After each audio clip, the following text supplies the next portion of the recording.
take 6,341. Good morning, guys. Got a neat little project here. What it is, my customer, that's a rental company. They've got a ton of forks for telehandlers that they rent out, and you can get different size forks with them. Well, they got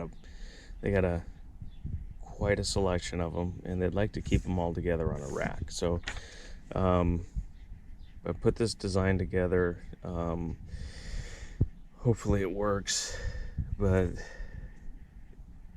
he wants about 8 inches in between, roughly, to be able to be in between each fork, so they can just pull up to the fork, pin it on the mast, and then drive away. So for the amount of forks they have, taking into consideration the different widths of forks, it's going to have to be, plus the auger bits, around 40 feet long. So it's pretty big. So instead of building one big old unit, I opted to make 4 10-foot racks that will be bolted together. So let's get to that. So I've got my plate steel here. This is 6x1/4. Okay. So here's what we're gonna do: is I've got some 2x3 rec tube 1/4-inch wall, and I've got my 2x2 pieces. This is not to scale. So these should be the same height. All of these guys right here. I messed that up. So it's because I'm not using my engineering book. So I would be smarter if I was using my engineering book and not my ledger here. But at the time I couldn't find my engineering book. So back to the drawing. So they're 42 inches long, or deep, I should say, 42 inches deep. And I'm gonna kind of notch this plate out here for that, for a tube. I'm gonna cut a hole here, cut an opening here, and then I'm gonna notch this out. So each one of these plates will be exactly the same cutout. And then, I don't know if you can see it, the tube will run from, completely through a middle plate. There's a side and a middle plate on each one. They'll run completely through. So the forks will run across the top of these ones. Set here, this top tube keeps them from tipping over. It'll kind of sandwich them, so it'll be about 2.5 inches, 2.5 inch gap there to accommodate those forks. And then I don't know about this one. I don't know if it's gonna be 17 inches tall, but something to put up against the fork, to go up against, so it doesn't go all the way over here. I just might set it, one here and one here. I don't know. We'll see as we go. And then I've got some 3x1/4-inch flat bar that I'm going to put onto the bottom of these. Make it like a T right here, so it's got a foot right here, so it won't sink in, because that 1/4-inch will push right in the dirt once you get thousands of pounds of forks on it. So what I'm going to, and then I'm going to make these bolt together. So I'll come through here and I'll cut some holes in here, drill holes, whatever's faster.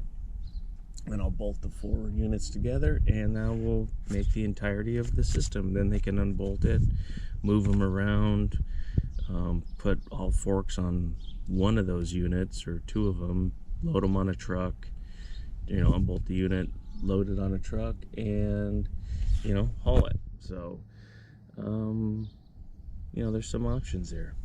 So that's what I opted to do. So let me go ahead. I'm gonna set up my my trusty old tough built sawhorses. I'm gonna start laying these guys out how I want it, and then I'm gonna start torching. All right, guys. Okay, guys, I'm back with one of these side plates completed. I went ahead and notched these out. So the 2x3 is going to go here on the back side. Then there's each one of those runners going from one plate. Let's see, it's going to be like this. They're going to be running that way, and there'll be a middle plate and an end plate. So I went ahead and cut these. This top bar here, this is 2.5 inch right here.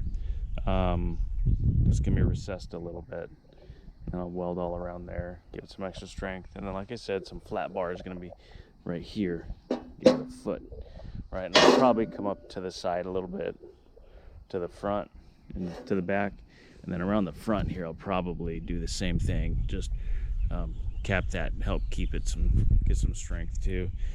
Then I went ahead and measured, and I put my bolt holes in this one, and I have 6 bolts, 6 1/2-inch bolts holding these things together. Probably don't need that many, but whatever. So what I did is when I laid it up, put 2 on the ends there. So I came in an inch right here, inch, and an inch, same thing, and then an inch, and then 3 inches in. So that gives me an inch from here. And then what I did there is my last 2, I measured from the center of those to the center of these, got my overall measurement, and then I divided by 3.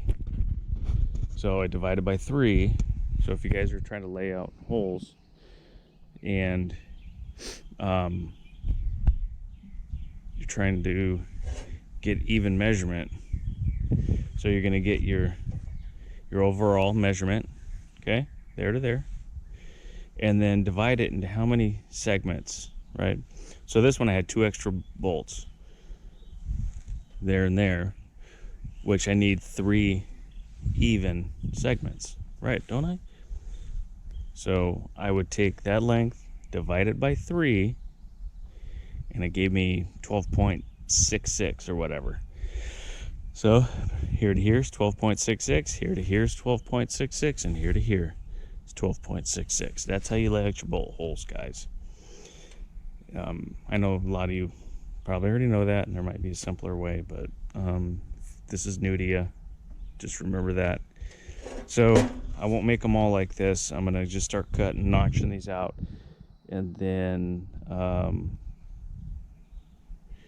the ones that have the holes in them, I'll do that at the very end. So okay, we'll get back with you. All right, guys, I'm at the point where I can do another video. I've got all of my pieces cut. I've got those there, and I've got these here. So I had them separated into stacks, 4 sets of 3. Okay, now I'm gonna start lining up to drill the ones that will bolt those together. So end stack is kind of representing, just so you know my thinking, my end pieces, my end stacks represent my end pieces, and the 2 center stacks represent the 2 center, racks or whatever. So I would have the inside one as a bolting side, then 2 from this one, right? And then 2 from this one, and then the 1 from this one. So 2, 4, 6. I already had this one, remember, that I showed you guys earlier, and I took those measurements and transferred them to these. Now what I did, and make sure you guys do, so everything lines up, make sure you always go off of the shear edge. Okay, so when I started, I measured everything off of this front edge and went that way.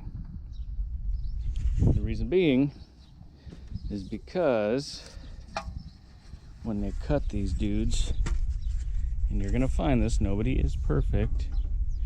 I mean,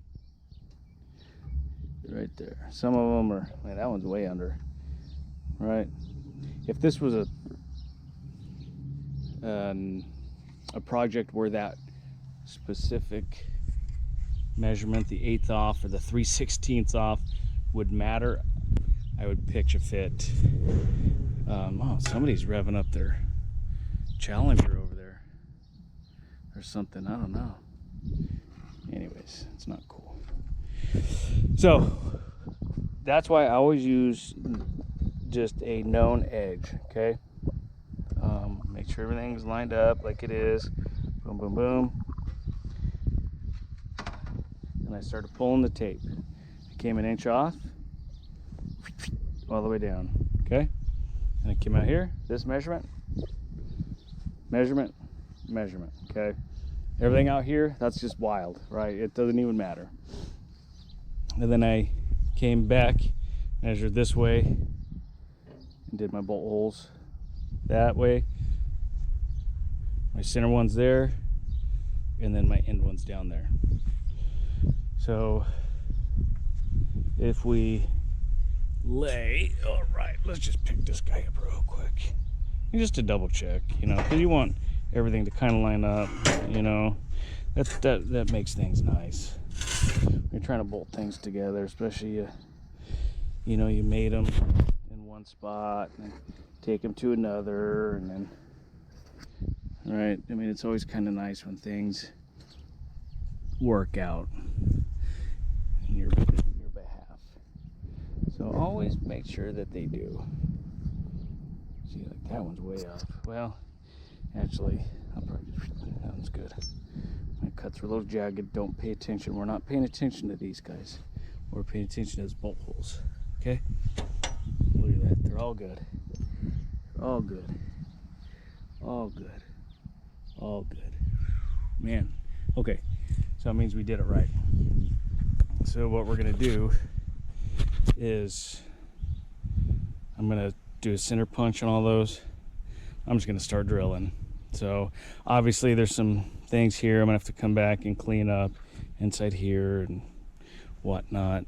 So you guys saw that, but there's gonna be a piece of tubing through all that, and it's gonna be welded all the way around, right? So you will never see that. You will never see my inability to make a nice cut with a cutting torch. But my welds, my pretty welds, will cover it. So okay, well, let me get to this. Time is money. All right, guys, we'll get back at you.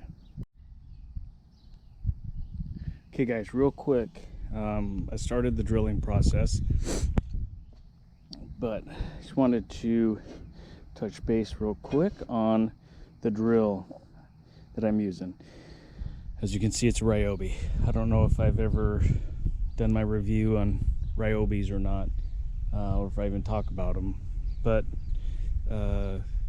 for what they are, I think they're really good. I've got my impact driver, that drill, and then this other one too. And as you can see, it's I found this one on the road, but it had some paint and some thin set, and there's their, I don't know, drywall maybe. I know I've used it for several things.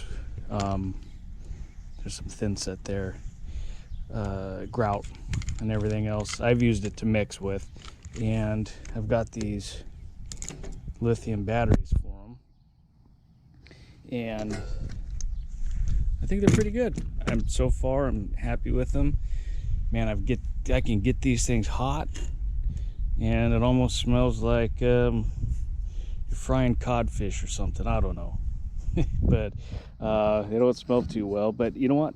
I've never had it fail, and I've had that one for years. Same with that other guy over there. So I've got 6 holes per plate. 6 times 5 is 30, right? So when I started, this guy was, it had 2 bars. Now it's flashing 1. But it had 2 bars when I started drilling. So I went through with a pilot, 1/8 inch pilot first, and then I came back with 5/16 ish. I think it's 5/16. It's kind of all stripped up there, but put a tape measure on it. Looks 5/16, close to.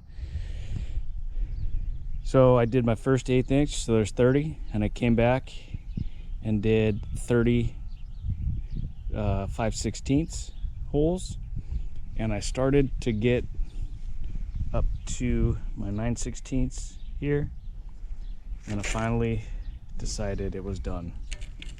So I thought that was pretty impressive. I was kind of curious on how many holes I could drill with just the 2 bars on there, but I think it did pretty good, and I was bearing down on them, bearing down on it pretty good too.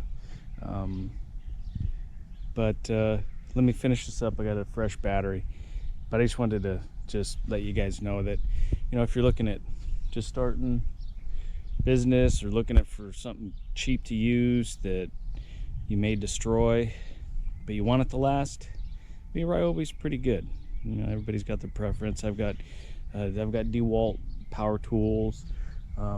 They break just as, you know, just as well as a Ryobi does, or Milwaukee, or Makita, or whatever. So I've had really good luck with those Ryobis.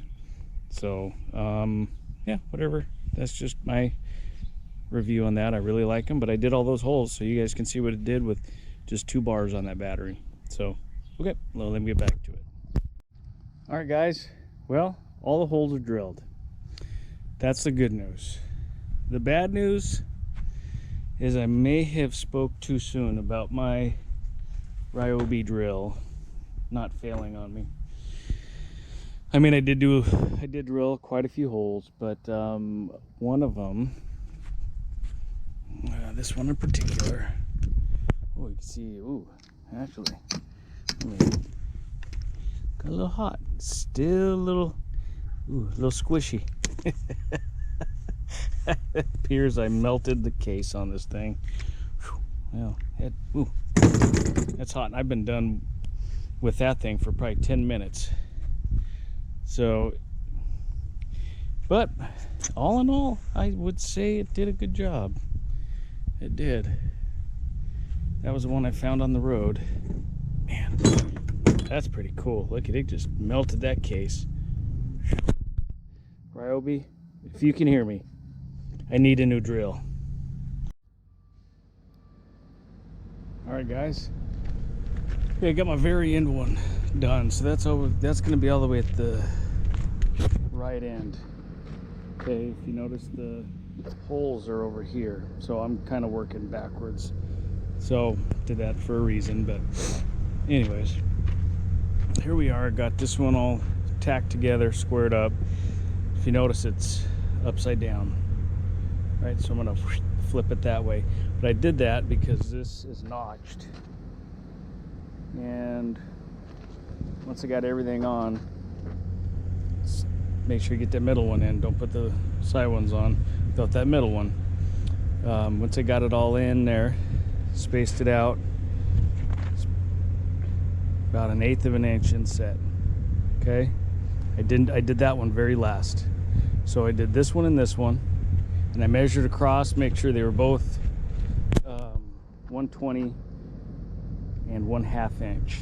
Okay, so if you notice this one's sticking out, well, it's because they gave me a little extra with this one.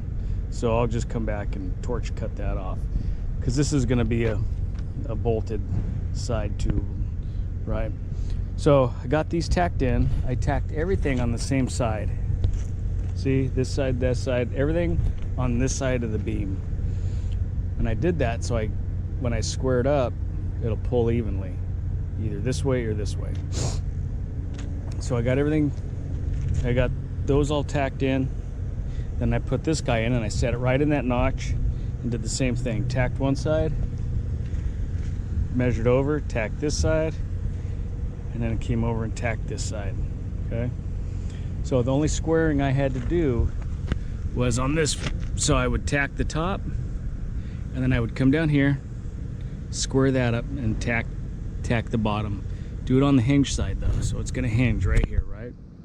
So that's what I did, tacked and then tacked. I did that on all of them. So just, if you got your piece where you want it, even though it's not square, cross squared yet, get your piece where you want it, tack the top, and then then come back, square this up, tack this up. That means this is squared to this. Okay, we still have movement now this way. And I did that with my blue strap. I just tack corner to corner, and there's nothing, doesn't take much. So I've got that cross squared, everything comes out. I not only checked the full length of it, I also did cross squared it to the center section, and everything was squared up. And then also I made sure that this is flat to the top, right? Because